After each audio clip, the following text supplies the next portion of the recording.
नमस्कार. शारदीय नवरात्र उत्सवाच्या आपणा सर्वांना अतिशय मनापासून शुभेच्छा. आज नवरात्रीचा तिसरा दिवस. आजचं देवीचं जे रूप आहे ते आहे देवी चंद्रघंटा.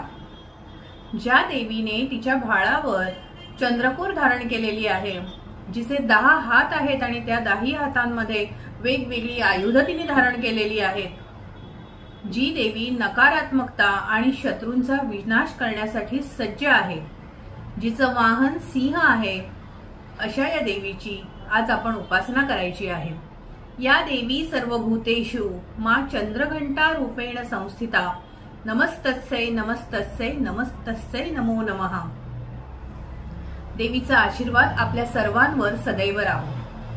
आज आपण या व्हिडिओच्या माध्यमातून ज्या ताईंशी बोलणार आहोत किंवा ज्या ताईंना ऐकणार आहोत, खरं तर त्या आहेत सौ वृषाली नाईक. ताईंनी वयाच्या 40 वर्षांनंतर स्वतःला काय आवडतंय याचा शोध लावलाय आणि त्या आपल्याला सांगणार आहेत की नकारात्मकतेपासून जर आपल्याला आपलं रक्षण करायचं असेल तर मग आपल्याला ध्यानाशिवाय पर्याय नाही.